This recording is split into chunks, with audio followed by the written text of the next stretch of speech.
मेरो फुलबारीको हालत यस्तो छ है।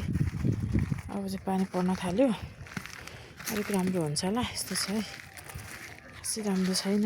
यो चाहिँ कुरिलो हो, मैले कुरिलो ल्याएर रोपेको। कतिको सक्सेस हुन्छ थाहा छैन है। हालत यस्तो छ है हिउँदोभरिको चिसोले कठङ्ग्रिएर। यो चाहिँ मुन्तला हो, यो कागती हो, यो चाहिँ अक्कबरी खोर्सानीलाई चाहिँ रिपोर्टिङ गरेर यहाँ राखेको छु। यो चाहिँ पोहोरकै हो। अनि फुलको हालत चाहिँ यस्तो छ। मेरो फुलको हालत यस्तो छ। पानी परिरहेछ, अब चाहिँ राम्रो हुन्छ होला है। टक्क लाएर ग्रो आउँदैछ, फुलहरूमा चमक आउँदैछ। टक्क लाएर यसरी बनिरहेछ मैले फुलहरू। अस्ति मैले किनेर ल्याएको फुलको हालत यस्तो छ। फुलिरहेछ, राम्रो छ, यसरी फुलिरहेछ। टक्क टक्क लाएर यो असिनाले खत्तम पारेको छ मेरो फुललाई। असिनाले गर्नु पर्यो यी फुलहरू त सबै पल पारिदिएको छ। असिनाको कामै यो चाहिँ। जेरेनियम पनि यस्तो ग्रो हुँदैछ। यहाँ फुल्न लागेको छ, कुपिला लागेको छ। यो चाहिँ घिउकुमारी। अनि यो फुलहरूको नाम चाहिँ थाहा छैन। यो चाहिँ रोजमय, यो पुदिना। अनि यहाँ मेरो फुलको हालत यस्तो छ हिउँदोभरि। यसरी फक्रन सकेको छैन यो फुलहरू। अब हेर्दा हेर्दै राम्रो हुन्छ होला। यहाँ चाहिँ पानी परिरहेछ। टक्क लाएर यो पनि घिउकुमारी कसरी टक्क टक्क लाएर यो चाहिँ मेरो अक्कबरी खोर्सानी।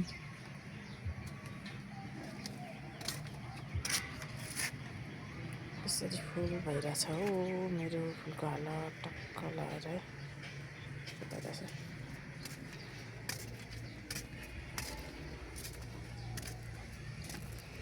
फुलको हालत यस्तो छ।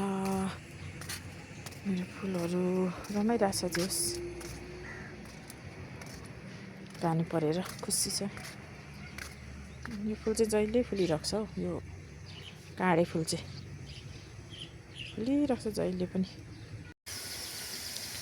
आजको मौसम चाहिँ यस्तो छ है। बादल लागिरहेछ टन्नसँगले। अहिले त मजाले बादल आएपछि थियो, अनि त्यो बादल हटिसक्यो। टक्क लाएर आकाशमा बादलहरू यसरी लागिरहेछ। मजाले बादल लागिरहेछ। आकाशमा पानी सिमसिम परिरहेको थियो अघि चाहिँ। अहिलेको पानी चाहिँ रोकिरहेछ। बादल पुरा आइरहेछ है यसमा। मौसम चाहिँ यसरी चेन्ज भएर आयो। टक्क लाएर अघि घुमिरहेको थियो, अहिले पुरा उज्यालो भएर आयो। आकाशमा बादल लागेको छ है। बादल लागेको छ आकाशमा। भित्रको मेरो फुलहरू चाहिँ यस्तो भइरहेछ है। टक्क लाएर यस्तो भइरहेछ। टमाटर छ। टमाटर चाहिँ यो ठाउँमा फल्न चाहिँ फल्छ, चिसोले खासै लाग्दैन रहेछ क्या यसलाई। चिसोदेखि जोगायो भने चाहिँ फल्दो रहेछ है। टमाटर फलाएको थिएँ मैले। यो चाहिँ खोर्सानी हो। यो त बैगुनको बिउ। यो चाहिँ रुख टमाटर। अनि त्यहाँदेखि बदमहरू पनि लगाएको थिएँ। यहाँ बोक्रो मात्रै छ बदमको, खै आएकै छैन हौ बिरुवा चाहिँ। आउँछ होला बिस्तारै। यो चाहिँ के भने फुलै हो, सकुलेन्ट पो भन्नु पनि आएन। चुच्चे करेलाको बोट है। यो चुच्चे करेला चाहिँ फेरि जस्तो पनि उम्रिँदो रहेछ है। साह्रै राम्रो क्या। टक्क लाएर खै उम्रेकै छैन हौ, थुप्रै भइसक्यो। यो के कमी भएको पनि थाहा छैन है मलाई। यो सकुलेन्ट प्लान्ट, यिनीहरू पनि सकुलेन्ट प्लान्टलाई चाहिँ मैले टक्कसँग कोठामा ल्याएको छु। सकुलेन्ट प्लान्टहरू कहिले ग्रो हुने हो थाहा छैन। यो सबै पातबाटै निकालेको है मैले। सकुलेन्ट प्लान्टहरूको ग्रो हुँदैछ, राम्रो हुँदैछ, जवान हुँदैछ। अहिले बच्चा छ, जवान हुन टाइम लाग्छ। अब यस्तो 3 प्रकारको चाहिँ सकुलेन्ट प्लान्ट। डल्लो डल्लो पात भएको चाहिँ यो। अनि त्यहाँदेखि यसको चाहिँ ठुलो उयो हुन्छ, निकै ठुलो जान्छ बोट। सकुलेन्ट प्लान्टहरू यहाँनिर 3 प्रकारको छ है। यो चाहिँ सानो हुन्छ, बोट जाँदैन, यो सानो खालको पोत्रे सकुलेन्ट। यो डल्ले सकुलेन्ट, यो चाहिँ एकदमै लामो जान्छ है, निकै ठुलो हुँदो रहेछ यो सकुलेन्ट चाहिँ। 3 प्रजातिको सकुलेन्टहरू यहाँनिर मैले राखेको छु। यस्तो छ है सकुलेन्ट प्लान्टको हालत। बच्चा छ क्या, यो चाहिँ मैले सबै पातदेखि निकालेको हो। अनि अहिले बच्चा छ, यो जवान हुनलाई अब 1 वर्षै लाग्छ होला सायद। यो बेबी जेट प्लान्ट। अनि यो सकुलेन्ट नै हो, त्यो बोतलमा राखेको सुके छ। यो पनि जेट प्लान्ट। यो चाहिँ घिउकुमारी है। घिउकुमारीले घाम नपाएर यस्तो हालत भइरहेछ। जसलाई पनि प्रकाश चाहिँदो रहेछ क्या, प्रकाश पाएन भने यस्तो हुन्छ। मलजल प्रकाश चाहिने रहेछ क्या, हेर्नु त यस्तो भइरहेछ। मेरो घिउकुमारी पीडित भइरहेछ है यहाँ मेरो।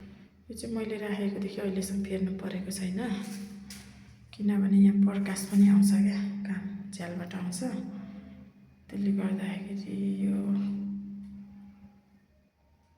सिनलाई चाहिँ राम्रो भएको छ है। यसरी झ्यालमा राखेको छु, फुल प्रकाश पाउँछ क्या, त्यही भएर रमाइरहेछ। प्रकाश पाएको छ नि त झ्यालदेखि, फुलहरू रमाइरहेछ। मनी प्लान्ट पनि मरिरहेछ, अन्त राम्रो छ, फुलहरू ग्रो भइरहेछ। यो सबै सिन फुल हो, झन्डिने फुलहरू हुन्, राम्रो भइरहेछ, दामी आइरहेछ।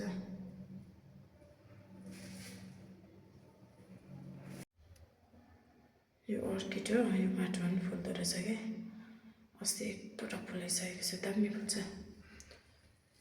घाम नपाएर, प्रकाश नपाएर यस्तो भइरहेछ क्या मेरो फुलको हालत। त्यो चाहिँ पहिलादेखि नै त्यहाँ राखेको, प्रकाश पाइरहेछ नि त, त्यही भएर दामी भइरहेछ सिनफुल। यसलाई चाहिँ अलिकति प्रकाश नपाउने ठाउँमा राखेको थिएँ, अनि यसको हालत चाहिँ यस्तो भइरहेछ। यो फुलको हालत चाहिँ खराब भइरहेछ। अनि टक्क यो चाहिँ खै मनी प्लान्टले मलाई फाप्दैन। मनी प्लान्टको ग्रो चाहिँ कहिले हुन सकेन, मैले चाहिँ ग्रो गर्न सकिनँ है मनी प्लान्टको चाहिँ। टक्क लाएर यस्तो छ मेरो फुलको हालत। माथि चाहिँ झन्डिने फुल राखेको छु, टक्क लगाएर हन्डीमा। दामी छ, तर एन्टिलाइट भयो क्या, एन्टिलाइट भएर भिडियो चाहिँ राम्रो आएन है। मेरो यो किराहरू यसरी बसिरहेछ फुलमा। यो चाहिँ ढुङ्गाको बनाएको है, कलर गलेर बनाएको, कलर लगाइवरी बनाएको यस्तो छ।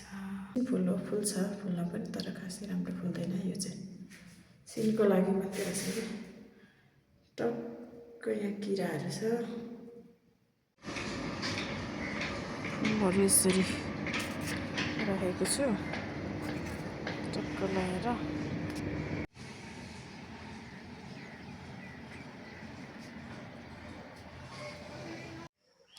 यो सिन फुल चाहिँ मैले झापामा मेरो घरमा लगाएको फुलहरू हो, सिन फुल मात्रै छ, यसरी फुलिरहेछ।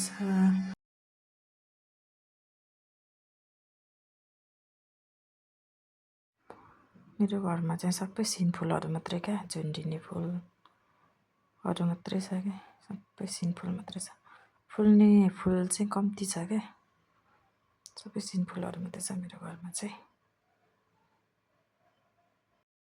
मैले रोपेको ड्र्यागन फ्रुट ठक्क 2 वर्षदेखि चाहिँ फल्न थाल्यो क्या। अनि टक्कसँग लाएर साह्रै धेरै चाहिँ फलेको छैन, 2टा 3टा। पहिलो साल 2-3वटा फल्यो, दोस्रो साल अलिकति बेसी फल्यो। यो चाहिँ असोजको टाइममा फलेको है, असोजको टाइममा। यो सबै सिन फुलहरू मैले छतमा रोपेको छु। फुल्ने फुल त एउटा छैन, सबै सिन फुलहरू मात्रै छ। अनि यो फुलको नाम चाहिँ खासै आउँदैन तर दामी हुन्छ है। यो फुल यो सिनलाई चाहिँ जस्तो सेप दियो त्यस्तै सेप बन्छ क्या। गमलाको सेप छ भने गमलाको सेपै बस्छ होइन। बोरामा रोप्यो भने पनि राम्रो हुन्छ यो सिन फुल चाहिँ राम्रो देखिन्छ। यो फुल चाहिँ मैले बरन्डामा रोपेको छु। सबै एउटै खालको फुल मात्रै छ मेरो घरमा चाहिँ, खासै राम्रो खालको फुलहरू छैन। यो चाहिँ बोरामा रोपेको छु अनि बोराको सेप दिएको छु नि त। धन्यवाद सबैजनालाई।